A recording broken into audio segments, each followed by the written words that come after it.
नमस्कार दोस्तों, स्वागत है आपका हमारे और आपके अपने यूट्यूब चैनल मैथ्स टॉपिक में। दोस्तों हम कक्षा 10 की गणित पढ़ रहे थे। कक्षा 10 की गणित के अंदर जो हमारा चैप्टर नंबर 9 है, जो कोऑर्डिनेट ज्योमेट्री या निर्देशांक ज्यामिति है, उसके बारे में हम पढ़ रहे थे। जो हमारी एक्सरसाइज 9.1 है वो हमने देख ली थी, एक्सरसाइज 9.2 देख ली थी, इसका पूरा का पूरा इंट्रोडक्शन देख लिया था, सारे उदाहरण देख लिए थे। जो हमारी विविध प्रश्नावली उसके 17 तक क्वेश्चन देख लिए थे। अब कुछ एक क्वेश्चन बचे हैं, जो हम क्वेश्चन नंबर 18 है उससे आगे का प्रश्न आज हम इसमें डिस्कस करने वाले हैं। दोस्तों इससे पहले दोस्तों आपको एक बात बतानी थी, आप हमारा जो भी वीडियो देखते हैं उस टाइम पे आप एक छोटा सा काम कीजिएगा, अपनी एक नोटबुक रफ कॉपी साथ में लेकर के बैठिएगा।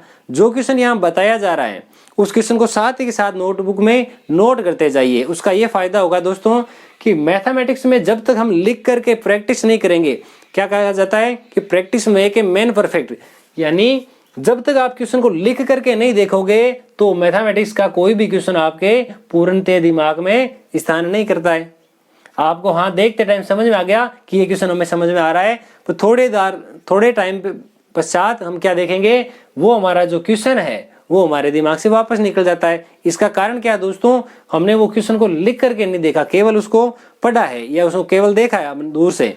तो इसलिए दोस्तों जो भी क्वेश्चन यहाँ बताया जाता है उस क्वेश्चन को साथ के साथ नोटबुक में नोट करते रहे, ताकि दोस्तों जैसे ही हमारा जो लॉकडाउन का समय खत्म हो जाएगा और सारी स्कूलें सारी संस्थाएं ओपन हो जाएगी, उस टाइम पे जैसे ही आप अपना रोटेशन चालू कर दोगे 10th क्लास का, उस टाइम पे जैसे ये नोवा चैप्टर पढ़ाया जा रहा है, कोई भी चैप्टर पढ़ाया जा रहा है जो आप यहाँ देख करके जा रहे हो, ये आप पहले से नोट्स बनाए हुए हैं, तो उस टाइम पे दोस्तों आपको ये अलग से कार्य करने की आवश्यकता नहीं होगी। आपने ये कार्य अभी कर लिया है तो उस टाइम पे आपका बहुत सारा समय बचेगा दोस्तों। तो वीडियो की शुरुआत करते हैं दोस्तों क्वेश्चन नंबर 18 से। उससे पहले दोस्तों अगर आपने हमारे चैनल को अब तक सब्सक्राइब नहीं किया है तो प्लीज हमारे चैनल को सब्सक्राइब करें और बेल आइकन को भी प्रेस करें, ताकि आने वाले प्रत्येक वीडियो की नोटिफिकेशन आप तक सबसे पहले पहुंच सके। तो हमारा क्वेश्चन है, सिद्ध कीजिए कि प्रूव दैट समकोण त्रिभुज है एक AOB में कर्ण का मध्य बिंदु C जो है त्रिभुज के तीनों शीर्षों से समान दूरी पर स्थित होता है। एक समकोण त्रिभुज बनाना जिसमें AOB, AO का मतलब क्या है, एक जो है उन दोनों में से, ये इस प्रकार से एक चित्र बनेगा दोस्तों। ये फिगर O यानी इसका ओरिजेंटल मूल बिंदु, ये O, और इसके निर्देशांक होते हैं 0,0। ठीक है, एक है बिंदु A, मैं मान लेता हूं यहां कोई बिंदु होगा A, ये हो गया बिंदु A, यहां कोई बिंदु होगा B, A को मैं B से मिला देता हूं, ये हमारा एक त्रिभुज AOB बन गया। इसके निर्देशांक तो 0, 0 है। अब इस बिंदु A के निर्देशांक क्या होंगे, इसके लिए हमें ये तो पता है ये x अक्ष पर स्थित है, इसलिए y का मान क्या हो जाएगा 0। ये बिंदु A है तो मैं मान लेता हूं x का मान जो है कुछ स्मॉल a होगा, कुछ भी हो सकता है, मैंने माना है स्मॉल a, आप इसको x y z कुछ भी मान सकते हैं। अगर मैं बात करूं इस b की, तो इसके लिए क्या हो जाएगा, यहां ऐसा हो जाएगा कि ये y x पे x का मान 0 और y का मान क्या होगा, कुछ ना कुछ होगा। यहां मैं मान लेता हूं इसको b। कंपल्सरी दोस्तों आप a और b मान रहे हो, जिस प्रकार से हमने सभी क्वेश्चनों में x और y माना है, हम इसको x और y भी मान सकते हैं। क्या मान सकते हैं, x और y। मैंने इसको x मान लिया, इसको y मान लिया, क्योंकि x और y मानना इजी रहता है, क्योंकि हमने पूरा चैप्टर जब पढ़ा है किसी को भी मानना था x और y भी मानते थे। ठीक है, अब आगे बोला कर्ण का मध्य बिंदु C, ये कर्ण जो B है इसका मध्य बिंदु कौन सा है, बिंदु C। इस बिंदु C के निर्देशांक पहले पता करने होंगे। इस बिंदु C के निर्देशांक किस प्रकार से ज्ञात करेंगे, मैं यहां लिख देता हूं। देखिए दोस्तों, सबसे पहले मैं मानता हूं, माना बिंदु A के निर्देशांक, माना जो बिंदु A है, बिंदु A यानी के निर्देशांक, बिंदु A के निर्देशांक क्या हो जाएंगे ये बताइए, x, 0। क्या हो गए, x, 0। आगे लिख देंगे बिंदु B के निर्देशांक, B के निर्देशांक आ जाएंगे y, 0, y, और जो मूल बिंदु उसके निर्देशांक 0, 0 होते ही है। यहां लिख देता हूं मूल बिंदु O जिसके निर्देशांक 0, 0। अब मैं क्या लिखता हूं, मध्य बिंदु AB के मध्य बिंदु, AB का मध्य बिंदु यानी कर्ण का मध्य बिंदु, बिंदु का नाम है C, मध्य बिंदु C के निर्देशांक। अब मध्य बिंदु C के निर्देशांक ज्ञात करते हैं दोस्तों। मध्य बिंदु C के निर्देशांक कुछ इस प्रकार से आएंगे कि मध्य बिंदु के जो सूत्र होता है क्या होता है, x बराबर x1 प्लस x2 बटे 2, ये तो x का मान होता है। और y का मान क्या होता है, y बराबर y1 प्लस y2 बटे में 2, ये होता है मान। तो मैं x का मान ज्ञात करता हूँ। x के लिए x1 मेरे पास 0 और x2 कितना है, एक तो है x, ये तो x1 की वैल्यू, x2 की वैल्यू मेरे पास 0, तो मेरे पास में x आ जाएगा कि 0 प्लस x, या फिर लिख दो x प्लस 0 बटे 2। मैं लिख सकता हूँ इसको x बटे 2, ये हो गया x का मान। अब y का मान पता करते हैं। y का मान देखिए, एक तो y का मान 0 है और एक y है, तो लिख देता हूँ 0 प्लस y बटे 2, इसका मतलब ये हो गया y बटे 2। अतः बिंदु C के निर्देशांक, बिंदु C के निर्देशांक आगे देखो, x का मान तो x बटे 2, पहला मान क्या आ गया x बटे 2, और जो दूसरा है y, उस y के निर्देशांक आगे y बटे 2, ये हो गया। हमें ये बताना बिंदु C जो है O, A तथा B तीनों से समान दूरी पर है। ये A, इसको तो मिलाया हुआ है, ये भी मिलाया हुआ है, मैं इसको भी इसे मिला देता हूँ। ये देखिए, हमें ये बताना है कि जितना CO है उतना ही CA है और उतना ही CB, ये तीनों हमें दूरी सूत्र से निकालने हैं। इन तीनों के मान यदि समान आते हैं तो हमारा क्वेश्चन कंप्लीट हो जाएगा। सबसे पहले हम C से O तक की दूरी ज्ञात करते हैं, यानी दूरी सूत्रानुसार, दूरी सूत्रानुसार। दूरी सूत्र में हमने क्या सीखा था, दूरी सूत्र में हमने ये सीखा है कि OC बराबर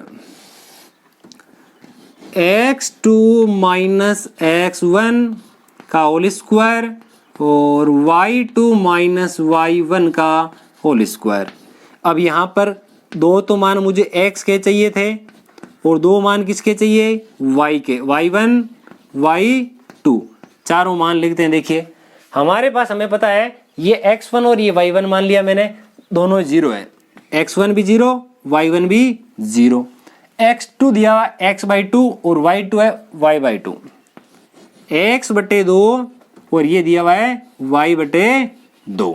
ठीक है, ये सारे के सारे मान मैं इसमें रख देता हूं, तो मेरे पास में आएगा OC बराबर x2 यानी x बटे 2 माइनस 0 यानी x1 पूरे का होल स्क्वायर, आगे आएगा y2 माइनस y1 का होल स्क्वायर।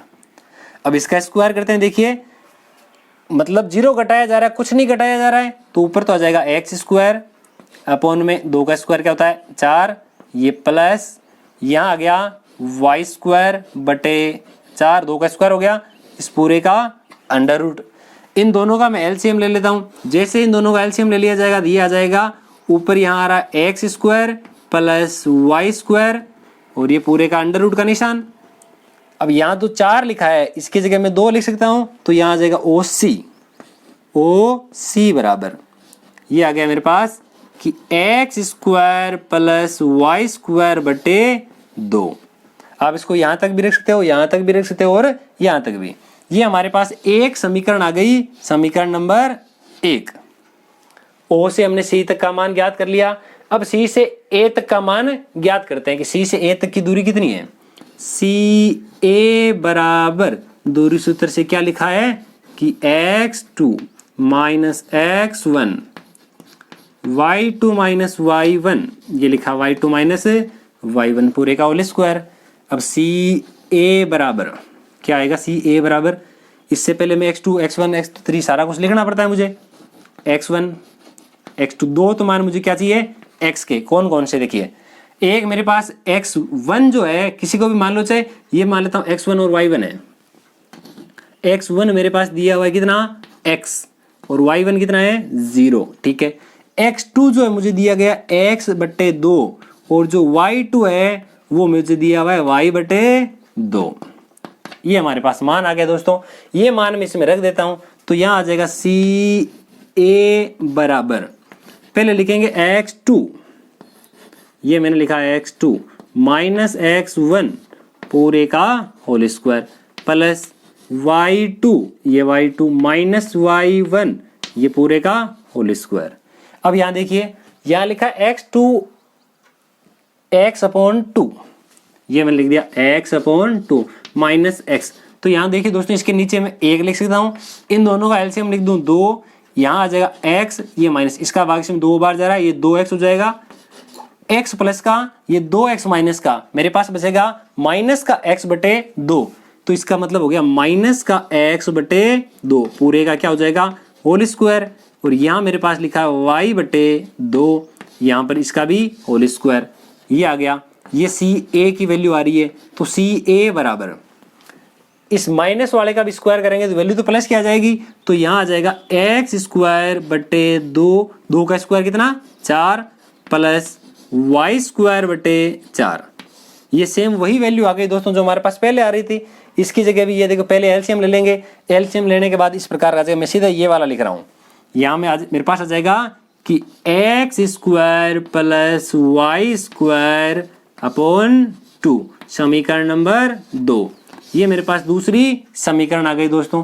अब दूसरी समीकरण से हम क्या याद करेंगे, तीसरी समीकरण भी लाएंगे। देखिए अब b से c तक की वैल्यू ज्ञात करेंगे, b से c तक की वैल्यू ज्ञात करने के लिए हम दूरी सूत्र लगाते हैं। वापस देखिए bc बराबर x2 माइनस x1 का whole square plus y2 minus y1 का होल स्क्वायर। यहाँ पर x1 बराबर वैल्यू कितनी है, y बराबर वैल्यू कितनी है वो देखते हैं। x1 में मान लेता हूँ इसको कि 0 दिया हुआ है, तो ये हो जाएगा y1 यानी ये y दिया हुआ है, तो यहाँ पर क्या हो जाएगा x2 मुझे x बटे 2 दिया हुआ है, और जो y2 है वो मुझे y बटे 2 ये वाला इस प्रकार से दिया हुआ है। तो मैं BC बराबर लिख देता हूँ मान सारा का सारा इसमें x2 माइनस x1, ये रहा x2 माइनस x1 यानी 0 घटाया जा रहा है, लिखने की आवश्यकता ही नहीं है क्योंकि हम 2-3 बार लिख चुके हैं y बटे 2 माइनस 0, कोई मतलब तो है नहीं, आंसर तो वही आना है। ठीक है, अब हम लिखते हैं y2 माइनस y1, ये y2 माइनस y1 का होल स्क्वायर।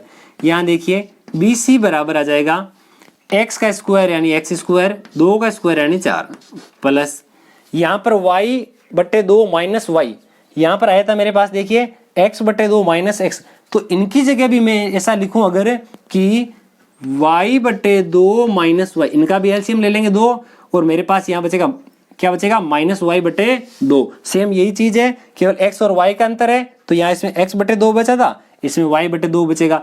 y का स्क्वायर करेंगे तो आ जाएगा y स्क्वायर, और 2 का स्क्वायर करेंगे तो आ जाएगा 4। ठीक है, और इसको मैं लिख देता हूं मैं इस प्रकार से कि x square plus Y square बटे में 2। ये मेरे पास आ गई समीकरण नंबर 3।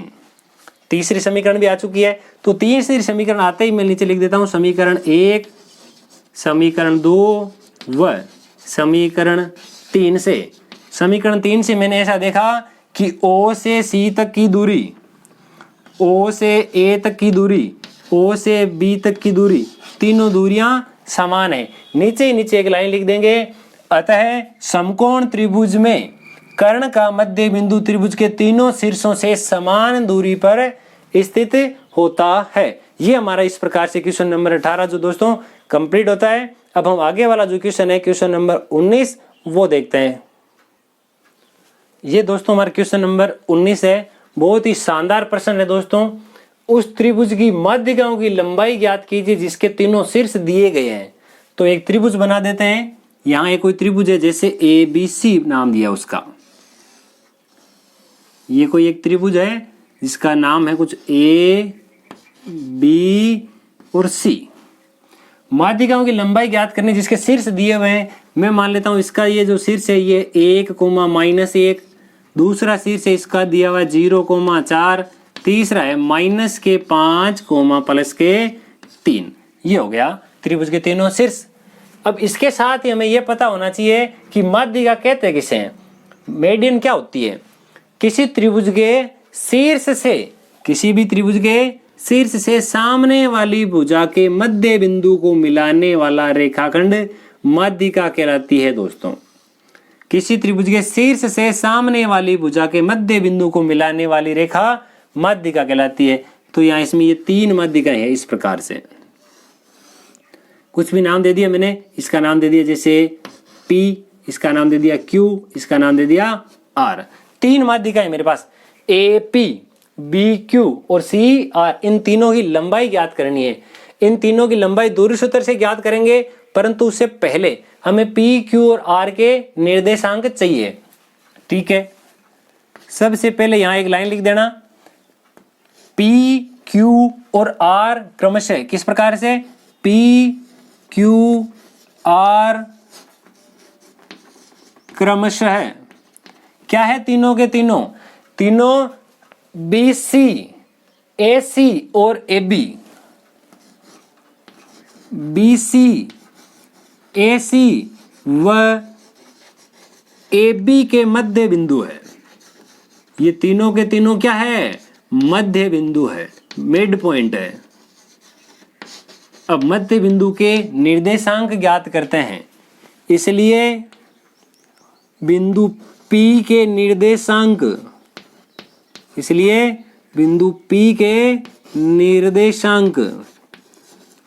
निर्देशांक ज्ञात करते हैं। देखिए बिंदु P के निर्देशांक ज्ञात करने के लिए ये लगेगा x बराबर x1 प्लस x2 बटे 2 और y के लिए y बराबर y1 प्लस y2 बटे 2, ये हो जाएगा। तो x बराबर P के लिए, बिंदु P की बात कर रहा हूं मैं इसकी, तो इसके लिए ये x1, ये y1, ये x2, ये y2। x का जब मान ज्ञात करेंगे x1 में x2 जोड़ेंगे, 0 प्लस माइनस का 5, यहां मैंने लिख दिया 0 प्लस माइनस के 5 बटे में कितना 2, इसका मतलब मेरे पास आ गया माइनस के 5 बटे 2, माइनस का 5 बटा 2, ये मेरे पास मान आ गया x का। अब y का मान ज्ञात करते हैं, तो y बराबर y1 प्लस y2, y1 ये रहा 4, y2 मेरे पास 3, 4 और 3, 4 प्लस 3 बटे 2, यानी मैंने लिख दिया 7 बटे 2। x का मान तो है माइनस 5 बटे 2, बिंदु P के निर्देशांक लिख रहे हैं, देखिए 5 बटे 2 वो तो किसका है, माइनस का, और y का मान है प्लस के 7 बटे 2, ये बिंदु P के निर्देशांक हो गए। अब P के निर्देशांक आने के बाद में अब आगे वाला जो बिंदु है Q, बिंदु Q के निर्देशांक ज्ञात करेंगे। तो यहां मैं लिख देता हूं Q के निर्देशांक, कौन से बिंदु के, बिंदु Q के, Q के निर्देशांक ज्ञात करेंगे। तो यहां सूत्र लिखता हूं x बराबर x1 प्लस x2 बटे 2 और y के लिए भी सेम यही सूत्र काम आएगा, y1 प्लस y2 बटे 2। अब इसमें देखिए x1 कितना है, y1 कितना है, x2 कितना है, y2 कितना है। मैं बिंदु Q की बात करता हूं, तो ये तो x1 और y1, x1 और x2, -5 और 1 इन दोनों को जोड़ना है। ये माइनस का 5 प्लस का 1, -5 में 1 जोड़ेंगे तो -4, -4 बटे 2 यानी माइनस का 2 आ गया मेरे पास। ठीक है, y का मान निकालते हैं, y का मान है 3 और माइनस का 1, यहां लिख देता हूं मैं y बराबर 3 माइनस 1 बटे 2, 3 माइनस 1 2, 2 बटे 2 यानी कितना आ जाएगा 1। इसके निर्देशांक आ गए -2 प्लस 1, बिंदु Q के निर्देशांक क्या आ गए, -2 प्लस का 1, ये आ गया। अब बिंदु R की ओर चलते हैं। बिंदु R के निर्देशांक, कौन से बिंदु के निर्देशांक लिखने हमें, बिंदु R के, बिंदु R के निर्देशांक, R के निर्देशांक तो x बराबर x1 प्लस x2 बटे 2 और सेम इसी प्रकार से y का मान y बराबर y1 प्लस y2 बटे 2। पहले मैं मान निकालता हूं x का, x बराबर यहाँ x का मान 1 है, यहाँ 0 है, तो 1 प्लस 0, 1 प्लस 0 बटे 2 यानी मैं लिख सकता हूँ सीधा 1 बटे 2। y का मान भी पता करना है, y का मान देखिए 4 और माइनस का 1, क्या है मेरे पास, माइनस का 1 और प्लस का 4 बटे में 2। यहाँ मेरे पास देखिए प्लस का 3 बचेगा क्योंकि 1 कम हो जाएगा, 3 और बटे में 2। इस प्रकार से मेरे पास बिंदु Q के भी निर्देशांक आ गए, P के भी आ गए और R के भी निर्देशांक आ गए। R के निर्देशांक आ गए मेरे पास 1 बटे 2, 3 बटे 2। P, Q और R तीनों के निर्देशांक आ गए। इतना होने के पश्चात अब हमें दूरी सूत्र का प्रयोग करना है। दूरी सूत्र का प्रयोग क्यों करेंगे? हमें पूछा है कि माध्यिका की लंबाई ज्ञात करनी है। लंबाई यानी ये रही लंबाई, ए से पी तक की दूरी, बी से क्यू तक की दूरी, एपी, बी क्यू और सी आर की दूरी ज्ञात करनी है दोस्तों। सबसे पहले मैं ए पी का मान ज्ञात करता हूं। यहां लिख देना दूरी सूत्रानुसार बराबर क्या होता है दूरी सूत्र?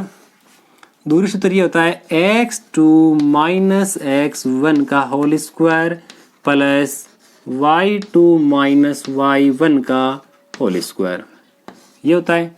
यहाँ देखिए x1 की मान, x2 का मान कितना कितना दिया हुआ है, y1 का मान, y2 का मान, ये चारों के चारों मान हमें पहले लिखने होते हैं। चारों मान लिख देते हैं। देखिए ए पी के बराबर a और ये p, इनमें से किसी को भी मान लो। मैं मान लेता हूँ ये x1 और y1 है, x1 ये y1, ये हो जाएंगे x2 और y2 माइनस के 5/2 और प्लस के 7/2। ठीक है, अब यहां मैं लिख देता हूं ए पी बराबर, अब इनका मान किस प्रकार से आता है वो देखिएगा। x2 यानी कि -5/2 - 1, ठीक है, पूरे का whole square plus y2 minus y1, ये मैंने लिख दिया y2 माइनस y1 पूरे का होल स्क्वायर। अब देखिए दोस्तों, यहाँ मेरे पास में कुछ संख्याएं लिखी हुई है, इनको हल करने के दो ऑप्शन है। यहाँ लिखा -5/2 और -1, या तो आप इसका एलसीएम ले लो, एलसीएम लेने के बाद आप इसको हल कर सकते हो। दूसरा ऑप्शन शॉर्ट है तरीका, कौन सा? 5/2 का मतलब होता है 2.5, माइनस का 2.5 और एक मेरे पास माइनस का एक और है, माइनस के 3.5 हो गए। -3.5 जो है, -3.5 को मैं ऐसा भी तो लिख सकता था, -3.5 ये रहा 7/2, और या फिर ऐसा लिखना चाहो 7/2 ही नहीं लिखना चाहो तो 7/2 आया था तो 7 का स्क्वायर कितना? 49, 7 का स्क्वायर कितना? 49 बट्टे में 2 का स्क्वायर कितना? 4, ये आ गया। अब इससे थोड़ा सा आगे की ओर देखते हैं। देखिए 7/2 यानी 3.5 माइनस माइनस प्लस का 1, 3.5 प्लस 1 यानी 4.5, 4.5 को क्या लिखते हैं? 9/2, और 9/2 को मैं लिख रहा हूँ 9 का स्क्वायर, तो मेरे पास आ जाएगा 81 और 2 का स्क्वायर 4, ये भी लिख दिया। अब इन दोनों का एलसीएम ले लेते हैं। एलसीएम लेने पर क्या आएगा? देखिए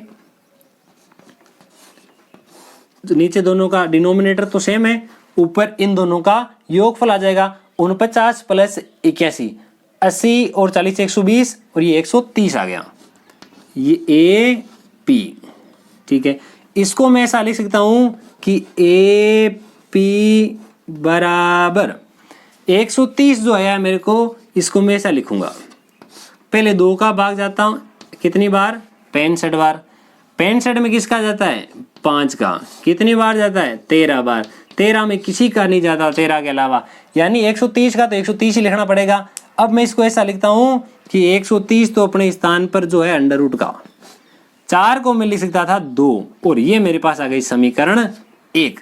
मेरे पास क्या आ गई? समीकरण नंबर 1, जो कि एक माध्यिका आ चुकी है। अब दूसरी माध्यिका निकालते हैं। जो दूसरी माध्यिका है वो निकाल लेते हैं बी से क्यू तक की। जो बी से क्यू तक की माध्यिका जब निकालेंगे तो बी से क्यू तक की माध्यिका कितनी है वो देखते हैं। बी के निर्देशांक 0,4 है। कौन सी माध्यिका की बात कर रहे हैं हम? बी क्यू की। बी क्यू की माध्यिका निकालने के लिए हम क्या करेंगे? पहले ये वाला सूत्र लिख देना, x2 माइनस x1 का whole square, y2 minus y1 का होल स्क्वायर। उसके बाद में चारों निर्देशांक, मैं सीधा इसमें मान लिख रहा हूं दोस्तों। बी की बात करते हैं, इसको मैंने x1 y1 मान लिया, ये x2 और y2। x2 minus x1, x2 minus x1 का whole square plus y2 1 minus 4, 1 minus 4 का होल स्क्वायर, -2 का स्क्वायर होता है 4 प्लस 1 माइनस 4 -3, -3 का स्क्वायर 9, 9 और 4 कितने हो गए? 13 प्लस के 13। ये आ गया दोस्तों हमारे पास बी क्यू का मान। किसका मान आ गया? बी। ये मैं देता हूं समीकरण नंबर 2। 2 मेरे पास में माध्यिकाएं आ चुकी है। तीसरी माध्यिका बाकी है, कौन सी है? आर से सी तक या सी आर तक। सी आर बराबर फॉर्मूला लिख देते हैं एक बार, x2 माइनस x1 का whole square plus y2 minus y1 का whole square, x1 y1 x2 y2 सारा लिख देना, उसके बाद में वैल्यू लिखता हूँ। CR की बात हो रही है, मैं मान लेता हूँ ये x1 y1 है, या इसको मान लो x1 y1, ये x2 y2 हो जाएंगे। x2 यानी 5 माइनस x1 1/2, 1/2 तो प्लस का ही है, ये रहा पूरे का होल स्क्वायर, प्लस y2 ये रहा y2 माइनस y1 ये रहा y1। इसको भी सेम उसी प्रकार से हल करेंगे दोस्तों जैसे हमने इसको किया था। आप लघुत्तम लेके भी हल कर सकते हो, इसको कंपलसरी नहीं, आप ऐसे ही करो। ये मैंने लिख दिया CR बराबर, देखिए क्या होता है इसका आंसर 5, 5 का मतलब 2.5, ये इसका सीधे रख दिया मैंने एक बार के लिए 5। इस 1/2 का मतलब क्या होता है 0.5 माइनस का 0.5, ये माइनस का 5 और ये माइनस का 0.5, यानी 5.5 हो गया माइनस का 5.5, माइनस का 5.5 है, उसको मैं लिख सकता हूँ 11/2, 11/2 का मतलब होता है 5.5। ठीक है, ये 3 में से घटाया जा रहा है, क्या घटता है वो देखिए, 3 माइनस 3/2 यानी 1.5 घटाया जा रहा है। 3 में से 1.5 घटाओ तो बचेगा 1.5, 1.5 बटे में कितना है 2, तो 1.5/2 पूरे का होल स्क्वायर। अब इनका स्क्वायर करते हैं। अब देखिए 1.5 नहीं आएगा, देखिए क्या आ रहा है, यहाँ ऐसा कुछ आएगा कि ये 3 है, 3 में से मैं घटा रहा हूँ 1.5, यानी 1.5 बचेगा। 1.5 को मैं क्या लिख सकता हूँ 3/2, 3 माइनस 3/2 क्या लिख दिया मैंने 3/2। अब इनका स्क्वायर करते हैं। अब इनका स्क्वायर करने पर क्या आएगा, देखिए इन्हीं से संबंधित ऐसा कुछ आएगा। इसका स्क्वायर करते हैं, देखिए 11 का स्क्वायर 121 बटे में 2 का स्क्वायर 4, 3 का स्क्वायर कितना होता है 9 बटे में 2 का स्क्वायर 4। दोनों का एलसीएम ले लेते हैं। जैसे ही दोनों का एलसीएम ले लेंगे तो बटे में कितना आ जाएगा 4। 121 प्लस 9 कितना होता है 130, ये वाला 130। तो यहाँ आ गया CR बराबर अंडर रूट के 130 बटे कितना 2, ये आ गई मेरे पास समीकरण 3। समीकरण 1, 2 व 3 से त्रिभुज की तीनों माध्यिकाएं, एक तो AP बराबर अंडर 130/2, ये भी आ रही थी अंडर रूट 13, और ये आ गई थी 130/2। दो माध्यिका समान है, तीसरी अलग है। दोस्तों ये आपको वीडियो किस प्रकार का लगता है कमेंट बॉक्स में लिखकर जरूर बताइए।